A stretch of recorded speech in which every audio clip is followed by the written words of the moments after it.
So, for some context, I'm still going to be munching on this. For some context, GI is a Silver 4 player. Not only is he a Silver 4 player, I just want to make sure that I have all the information correct right now.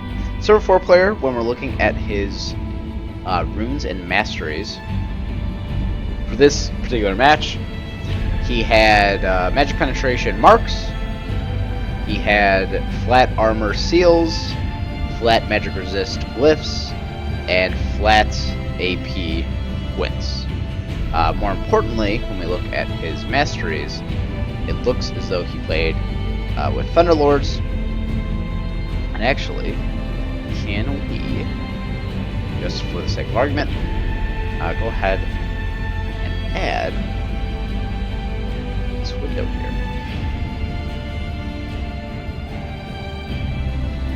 Huzzah! Power of technology, right? So, this is basically what we're working with right here with GI. So, the first thing that I'll say is that there isn't anything wrong. As a matter of fact, the rune page is identical. This rune page here, the as you call it, Tiger Uppercut, which I think is a Street Fighter reference, which is cool, is actually my exact mid lane page. So that much you and I are in agreement with. A couple of things that I would maybe change about this in particular. The first thing that I would think about changing, first of all, is instead of vampirism, probably go for a natural talent. That's one thing I think we could probably debate all day as to which one is better. You might even want to think about exposed weakness in particular.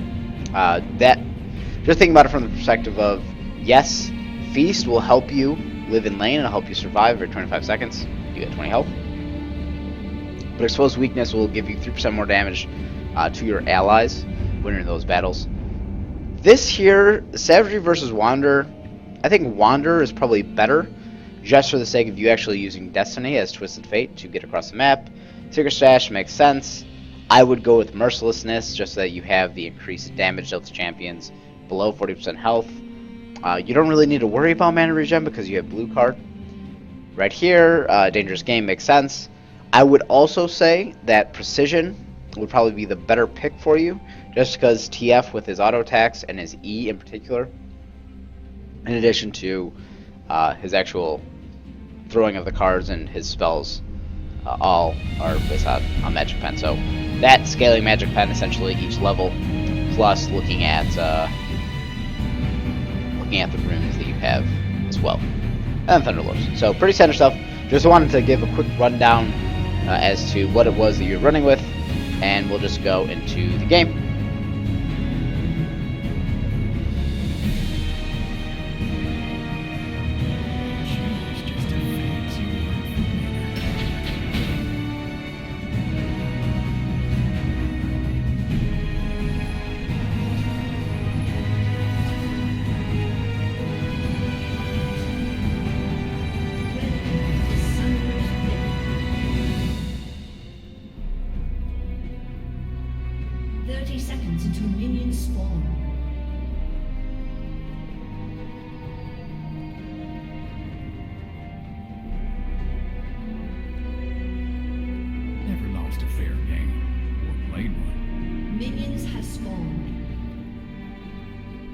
Cheater's just a fancy word for winner.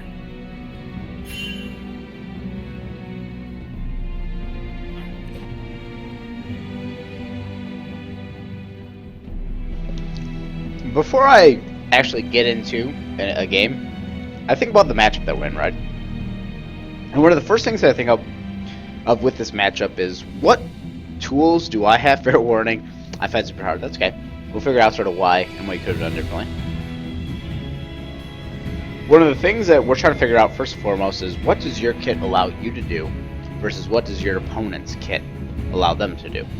And just based on the summoner spells and everything that's happening right now, we're just trying to make sense of everything.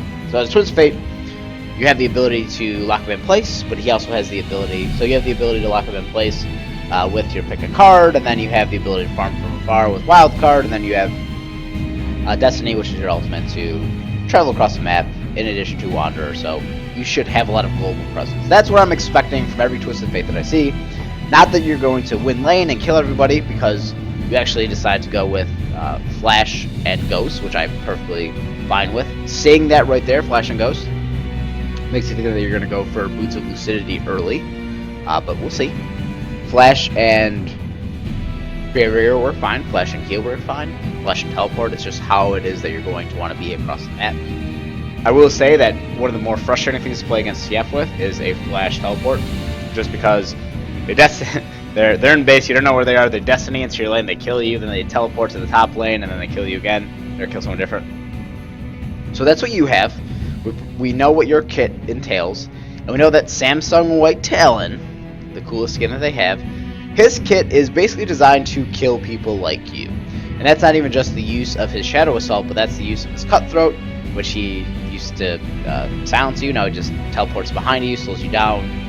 His Rake, which is a pretty common ability, easy for wave clear, also slows you. And then his Noxian Diplomacy, which is his Q, it's an auto attack reset.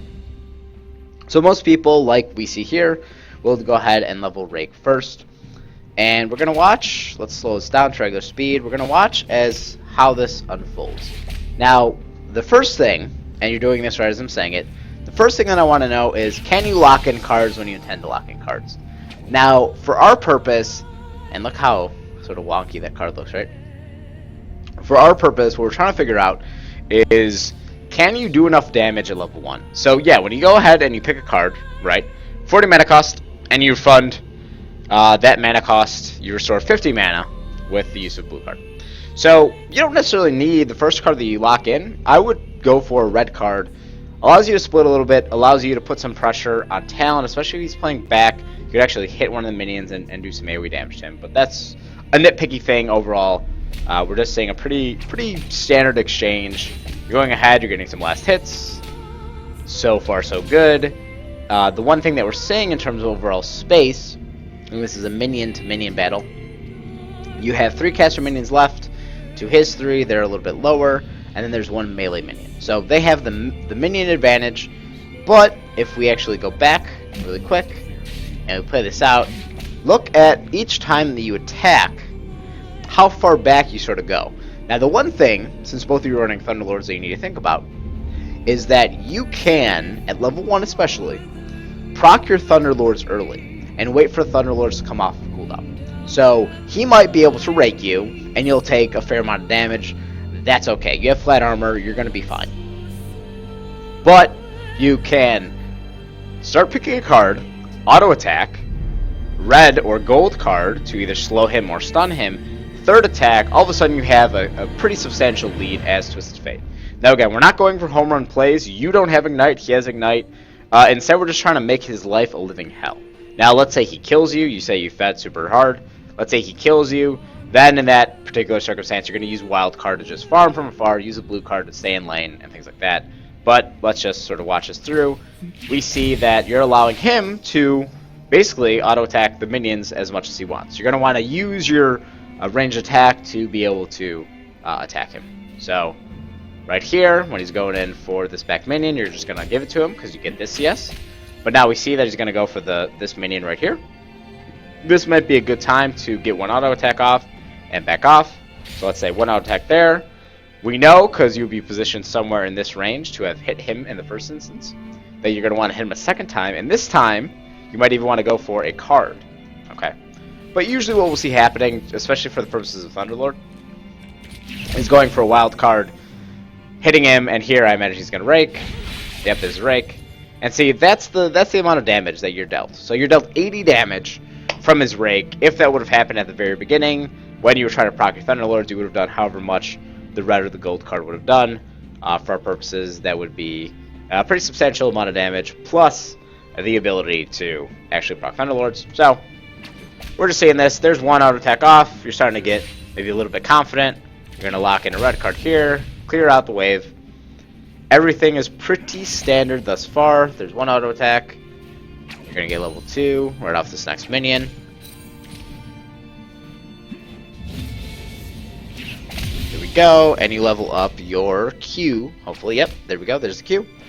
everything so far just tells me, and we could probably just highlight this. We're not going to focus too much about sort of the laning and the mechanical things of last hitting. There you have the perfect last hit in a way with your wild cards, because you're able to not only hit him, but hit the minion. But, you know, this rake isn't doing a lot of damage. At this point, however, we're going to assume that he got Noxian Diplomacy. And I haven't looked. He went for Cutthroat. So, I'm mistaken already. I would assume he would go for Noxian Diplomacy just for the ability to last hit. So, as we're watching this unfold, you actually have the ability to sort of farm from afar, as you can, but also be able to hit him with your auto attacks and maybe even hit a start card as well. So in this instance, you go for a little bit of the trade, you actually miss a couple of CS, and he's up 5 CS, which should not be the case right now, given that you are Twisted Fate versus the melee champion. And we're just going to see some of these exchanges. Maybe he'll come in on you at some points. You're playing pretty passively, which is okay. I'd actually recommend it, especially if you're learning this champion for the first time. And there you go, nice farming technique, probably locking a blue again. There we go. I would try to just avoid locking in a red card at any point during this matchup, just because you don't want the minion wave pushing in his advantage. That leaves you more susceptible to an Italy gank and things like that. So I think you're playing this excellent right now. Pretty much as good as we would want you to be. Yeah, you locked in a red card, you pushed the wave a little bit. You could have got a couple of exchanges off early with him. You miss the cannon minion there. But overall, you know, great job.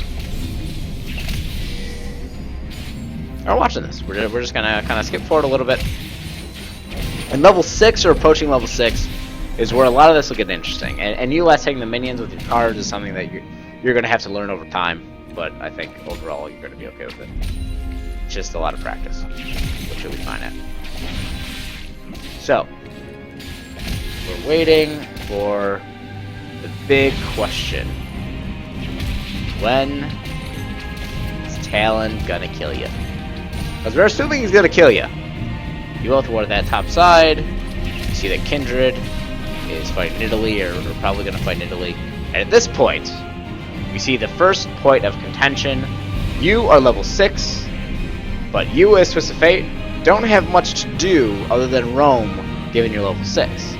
Now, you have an opportunity, having seen what's happening here, but at level 6, I imagine he's probably just going to go all in on you and pretty much kill you automatically with Shadow Soul. So he's level 6, Cutthroat, Ignite, and dead. I am not at all shocked by anything that has unfolded this thus far in the matchup. Talon kills you, level 6, with Ignite, and Shadow Souls, and his kit, Thunderlords. Yeah. I knew it was coming. I haven't watched this, you knew it was coming. Spoilers at 6. So the first thing we want to think of is, let's go back a little bit, before he kills you. Look at his life in your life. Now, you could have been dealing a little bit more damage to him in exchanging. Imagine if he had about a 4th life. Do you think he would have been confident enough to go in on you? Or would he have backed? And if he would have backed, he would have had level 6 before him. You could have roamed top or bottom. You don't see anyone top, so you had probably an opportunity bottom for Morgana. You know the Ashe is low too. So, we'll just run it again and see it.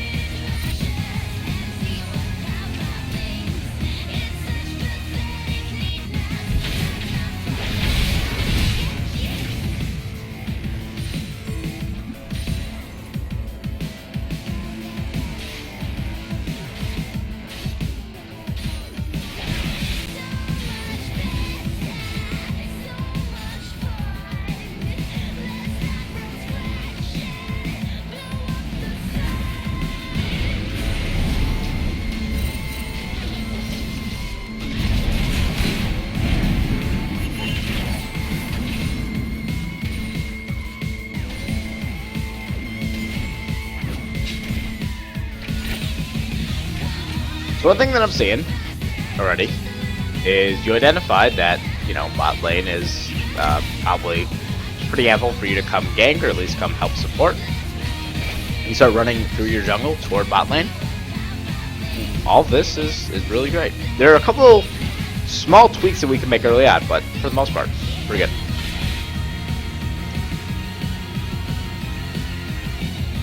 You go for Seekers, which means that you're going to try to get a Zodius pretty quickly, and also give yourself armor in the meantime. And we're waiting, and we're waiting, and we're waiting.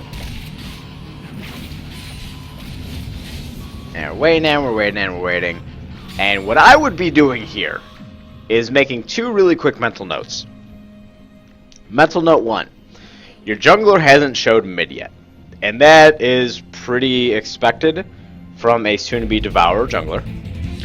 The second note that I would make is that your jungler is about to get his Mark of the Kindred. What does that tell us? Well, that means that your jungler is going to be around here in the mid lane. So knowing that, what we would want to do is loom around this part of the mid lane and force this Talon to stay around here so that your Kindred can gank. So let's see what you do in this moment. Kindred goes here, and it's not a guarantee that Kindred's going to gank, but we want to position ourselves sort of parallel with them. Usually what will happen is that we're mirrored in a way.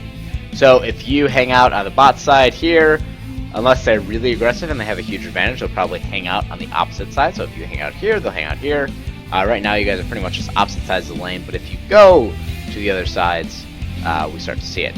So if I was you right now, I wouldn't be pushing, but I would be getting mana ready. We see that Kindred is just hanging out, and there's actually no wards that have been placed to your knowledge so far. So we're just hanging out in lane, seeing if Kindred will ever help us. Now, let's back up really quick, and let's hit play. And we see that top lane has gone Mia. Okay? Very standard stuff. Now, it isn't until this point that you have vision of Aurelia. And it's not until this point that your Aurelia has vision of your Kindred, and your Talon has. Now look at the reaction time. Look how long it takes for you to move towards your Kindred versus how long it takes Talon. So right here, and here, and here, and here. Okay, so there's a flash, so it doesn't end in chaos and blood and all that nonsense. But what we saw is that the reaction time was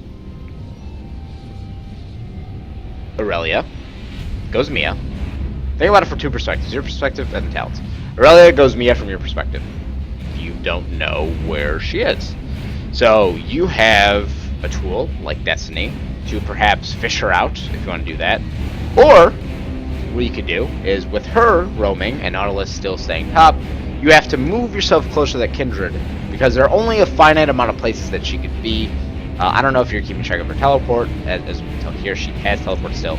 So the reaction time a little bit slower, and right here, if you had your flash, you actually would have been able to stun the Talon, not necessarily kill him, but stun him. And we'll sort of watch and progress, do this as much as possible. You're taking a lot of damage from the minions and from the raid, so we're just kind of waiting. Less hitting so far. You're gonna miss that.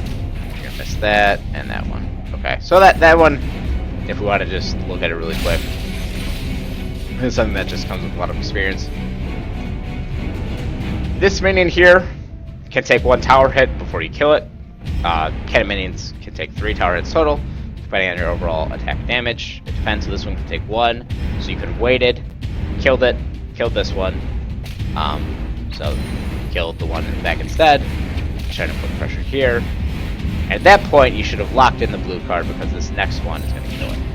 Okay, this one was going to be able to take 1 hit, but you auto-attacked it.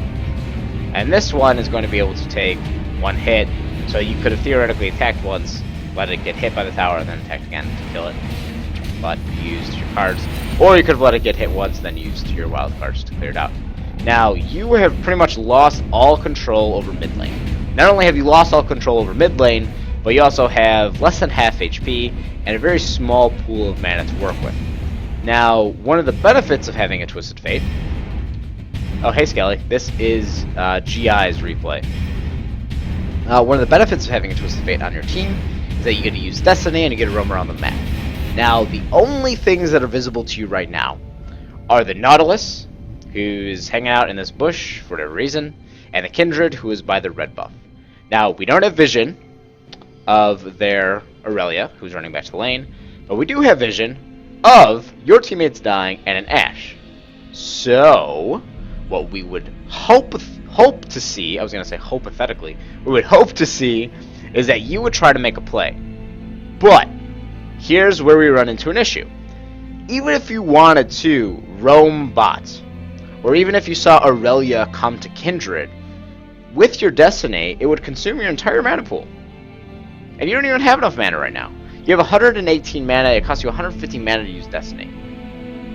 So what we're thinking now is we should probably just back, see if we can make something happen elsewhere, because right now, you're not able to use the true strength or power of the Twisted Fate to really find an opening somewhere else. So your overall global ultimate isn't really providing you with any benefit, but I bet you're just going to kind of hang out and stay in the lane. Graves kills Ashe, that's cool. Double kill. And I don't know if you have a timer on your mind of the Ignite, but we probably have a feeling that Talon is going to come in soon and be able to pretty much do the exact same thing that he did before. And I don't want to hit play. I don't want to be right here. I want to hope that you go back. Blue card. Hit him again. You actually have a particular skill of landing a hit with the last hit on the minion and Talon. So kudos for that. Okay. Again and again. Just keep doing it. Playing very defensive. You're just kind of stacking up your arm guard. Excuse me. We're coming through. I don't want to speed it up because I don't want to miss Talon killing you. Okay, good CSing so far. Could have hit that minion. Great CSing so far. And he has plenty of mana but not enough life. So if he has Ignite, he can kill you, which he does. We know here. I'm not sure if he can do that in the game. We actually missed locking in a card. There you go. I would be, and this is a non-guarantee. I would be spamming the shit. Language, sorry about that. I'd be spamming the hell out of my jungler. Like, come here, alt, down click. Like, I need you to come right now because we can kill this guy. I'm about to have Ghost, or I'm about to have Flash. I have Ghost. He's going to be forced to use his ultimate. If he does use his ultimate, that means that I can roam around. But again, we run into the problem. Again, we don't have enough mana for a Destiny. So we're just farming back here. Blue, bam, and we're dead. So, something that we didn't want to see, that's reality. Even if it didn't kill you, we had the Nidalee come from behind. So, we're dead once more. You're down 21 CS, not a big deal. You're building out your Zonias. And at this point, we are almost 12 minutes in. Oh! I misplaced. Okay. We're 12 minutes in, you haven't used your Destiny, right as I said that, by my tongue. You see something happening bot lane, and you position yourself behind the Aurelia. Now, this isn't necessarily a bad play, just because you could be protecting Graves, but she's dead at that point. Now, we do see, on the other hand, that your Leona is up front. So, in those moments, I don't know what your vision was, what spaces you were looking at the map, if you're looking at your teammates' HP, if you're looking somewhere in bot lane in particular, but I would have just went for the Ashe, if at all possible. I'm sorry, yeah, the Ashe, if at all possible. But in this circumstance, you weren't able to, and that's okay. And then I would be pinging for either Dragon or mid lane. And in this case, you go for Dragon, which is great. I'd also be pinging Mia, more careful, which is what's happening here with Talon. And we're roaming. Leona's gonna die. There we go. And we're scared again. We're low on mana. We're deciding to back. It might have benefited you to go for a second Duran's Ring. but ultimately, if you manage your mana well with your blue card, you should be fine. You pick up boots. That's cool. You don't pick up a potion. That could be disastrous because we know that you've been low on life and mana. You're allowing Talon to push in. You see that he's got Dusk Blade. That kind of sucks. We're flowing, we're flowing, we're flowing. And does he kill you once more? Okay. Now, we finally see the jungler in mid lane, which is neat. But in this particular instance, you guys should just back. You're lucky that they didn't dive you. They had plenty of HP to dive you, especially considering that Aurelia has a phase, so she can get in and out of there really quickly with Corruption Potion. So, we'll see. But right now, I think you're probably fine overall. You are hanging out over here. You hit with a yellow card. You're running away. And a lot of these issues seem to be surrounding you locking a card. Okay. Let's back up. A lot of the issues that we're finding ourselves involve you not having enough mana to make something happen. So in this particular instance, you join the fight a little bit late, you don't have any mana. So basically, with the current HP of the Kindred, it's kind of a 2-on-1 in a way, being like these two on one if these two decide not to fight. But if they decide to fight, all of a sudden, it's really a 3-on-2 because there's not enough HP on the Kindred. Even with the heal goes to 3 of these people.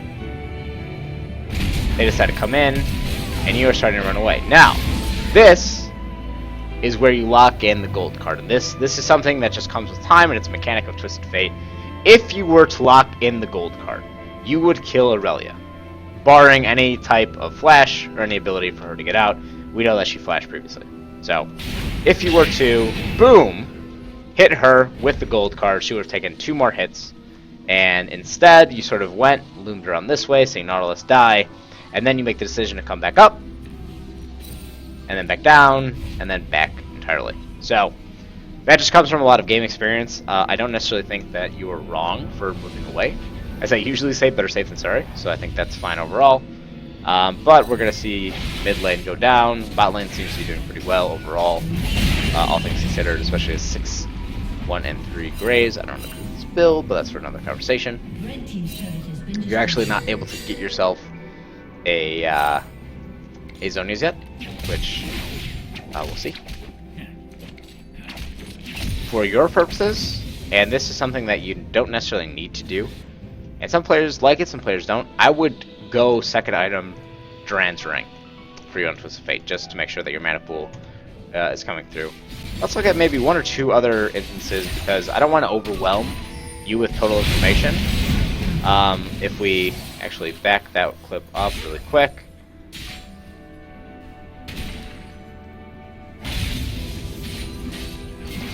Okay, so we see mid, we see Leona and Graves on their way.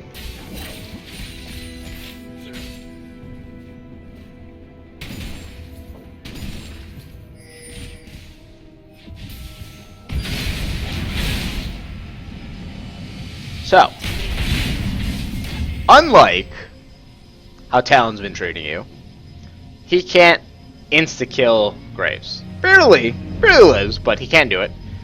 You're able to lock in the gold card. If we're being nitpicky, you could have waited a little bit until the stun was over. You did it just fine. That's something that we'll work on. It's like advanced Twisted Fate mechanics. We'll figure that out later. You do a really good job. You help secure the kill. If I was Graves, I would have walked back a long time ago for the fear of that severe hitting. And you guys are just hanging out in mid at this point. Hopefully you'll be able to lock in a blue card, get some mana back. Or if you want to be a little bit greedy, go for the niggly kill. Blue card, there we go. Graves might be dying. And watching. Just poking. The problem here is that when you're poking so frequently, it makes it very hard for us to maintain mana. So maybe instead of going into Duran's second item, and I don't disagree with going for Zonias first, but instead of getting a Duran second item, you could have went for a Morello's or pieces of the Morello's. If you had, let's put it this way: if you're going against Talon, you might want to think about it from the perspective of, I need some combat stats, right?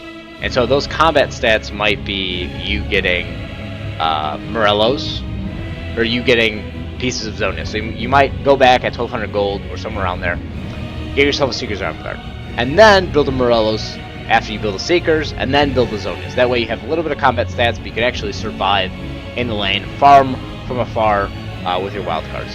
So let's just see what you're doing here. You finally are able to get your Hourglass. You buy yourself a potion for the first time in a long time. You actually are walking down this way. You have your Destiny, but you don't have anyone to really follow it up. So this is a great roam from you. You go for the stun, which I imagine you hit with Flash. Oh, you don't have Flash up. We don't have Talon, and so one of the rules is don't chase, but unfortunately we're chasing.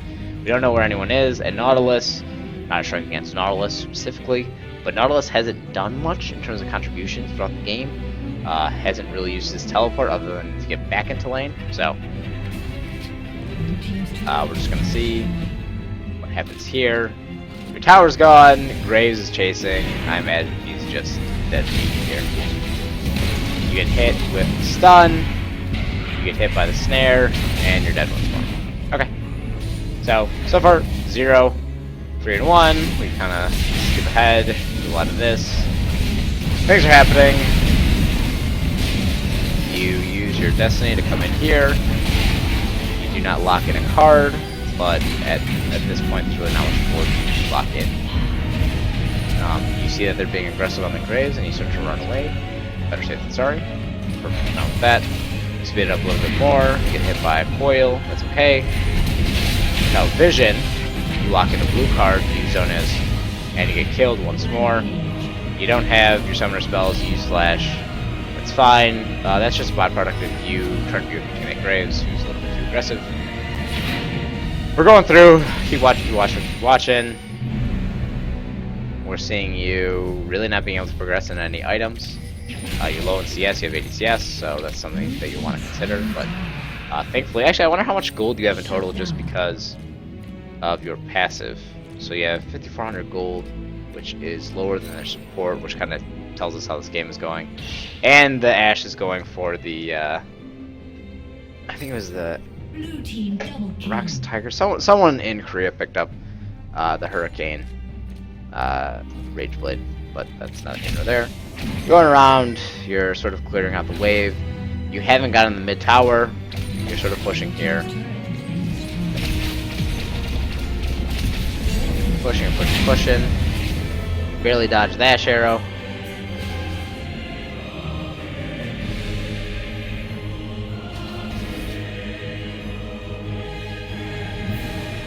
Let's see, one more play by you. So you're going back. You're gonna get boots. You're gonna get a Sheen. Okay, so a little bit of pushing power. This GIJose is your team, so your job should just be protect GIJose at all costs. We're seeing you around. Let's see your positioning. I think this will be the last bit of information that we look for here. Okay, so at this point, it is a pretty standard 4 versus 5. Let's see, 1, 2, 3, 4 versus 3, because 2 are dead. Okay, so 4 versus 3. And you guys are going under the tower with minions, and that's perfectly fine. You're all here. Now you see that GIJose gets caught. So my natural inclination is, having seen the way that they've played so far, very sort of guerrilla tactics style, they're going to go for her. So I'm going to imagine Aurelia is going to dive in. So we see the tower's not dead yet, so I would be shouting kill the tower, because forget how much damage Italy is about to do and how much Aurelia is going to do. This tower's going to start kicking your ass. So in this moment, you start to see, thankfully, tower is destroyed. Kindred ultimate comes after GIJose is dead. So your positioning is perfectly fine. You're in the back. You have the ability with Sheen now to do a fair amount of damage. Hopefully you step in to the Kindred ult. Great. I would try to do a mental note and count this gold card, because what will happen is that after this invulnerability is done, there will be a heal. And after that heal, you have a very small window to stun and kill before they can do anything. Yeah, they'll have healed up, but if you time the stun, which you're throwing it beforehand. Then we see the heal. Then we see Aurelia actually get a couple of attacks off. Now, this is the ultimate tease in terms of you wanting to kill people. Thankfully, you have a tanky Leona, so her HP pool is actually a bit deceptive. But we have very low people in the Nidalee and the Aurelia. Keep in mind again, if you would have waited to use the stun, the yellow card on the Aurelia after the Kindred ult, you would have been able to theoretically kill her, because her W ability, which she maxed first, the Heat 10 style, was able to give her some extra HP regen, in addition to probably the Corrupting Potion as well. So her recovery tools were able to get her back in there, and we're watching, and thankfully Nautilus was able to make that happen. We see the blue card, which actually does a lot of damage, and you could clean this up, but you are going to die. Red card, Q, nothing's happening there. Okay, so let's just fast forward to the end of the game, see how all this ends. I think it's gonna, I don't actually remember, does this end in you winning?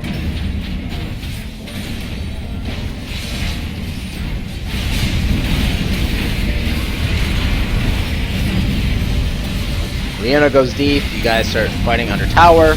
You're actually able, with the help of Kindred, to pretty much use you're there. No, you're fine. To use a lot of your abilities, and here we are. So, and I think at this point you just sort of win the game, right? That timer's too long. You have Kindred and Graves. You decide to accidentally walk back because you thought maybe you were going to go for the win. Graves is going to get himself killed, barely survives, and you're able to take the win. So,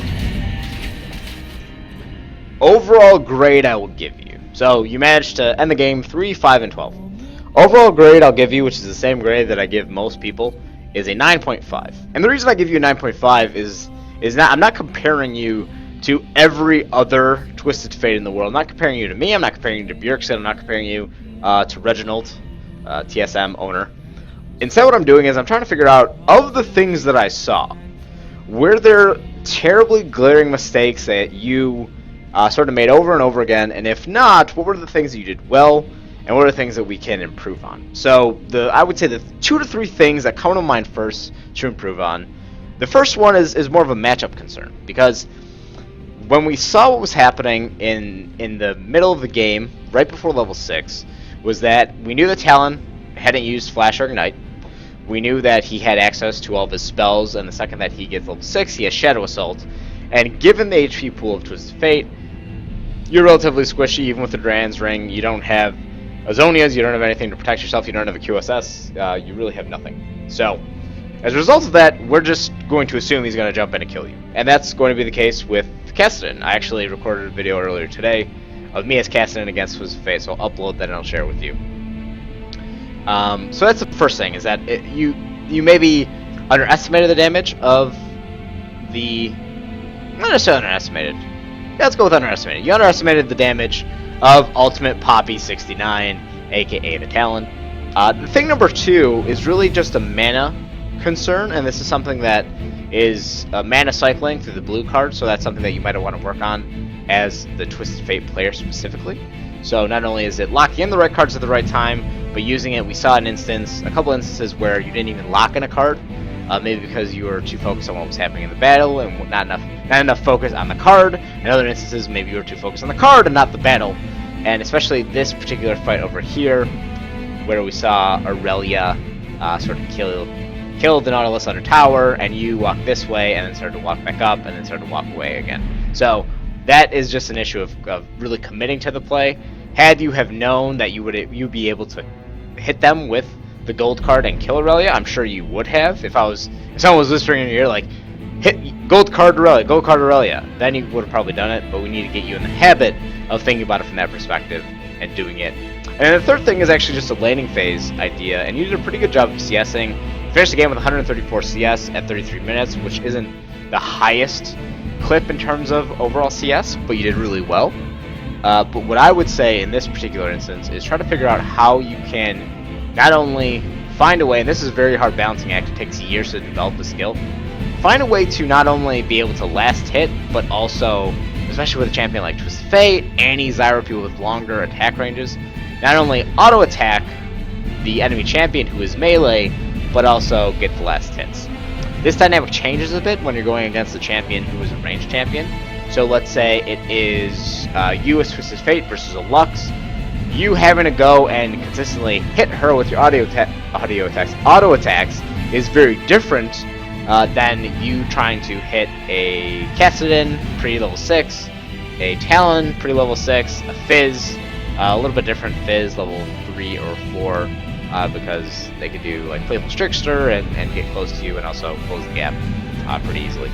But yeah, for the most part, if you're playing a ranged matchup versus a melee, there should be opportunities for you to auto-attack. And if you can auto-attack, awesome. And if you can't, just be a little bit more conservative. Make sure you're just not taking a lot of damage from the minions. So when you're auto-attacking, make sure you're doing damage, and then sort of peel back when the minions are attacking you. Rinse and repeat. Try to get your Thunderlords as much as possible. Again, sort of auto-attack, lock in your card, lock in a red or a yellow card so that you can slow them or stun them, and then get the third attack. So that 1, 2, 3, nice sort of combo. If you think about it from if you're boxed or if you've ever fought before, one of the basic combinations is like jab, cross, jab, or jab, cross, cross, right? Everything that you're trying to do is in a quick 3-point sequence, and you're gonna want to be cognizant of as to what your actual Thunderlord timer is, because you'll see it right on top of your UI right here. And those are some of the smaller ideas that I think will help translate into some of the bigger things that we can work on later on. But yeah, for the most part, I thought you did pretty well. There were moments of shining glory that I was like, oh yeah, like that was a good idea. That was a nice play. Especially really impressed by the way they use the wild cards to not only farm but hit as well. So there's always a silver lining. 3, 5, and 12 isn't the most glorious stat line. It's not the worst. I think I won a Zyro game 2 days ago that I was like 3, 7, and 7.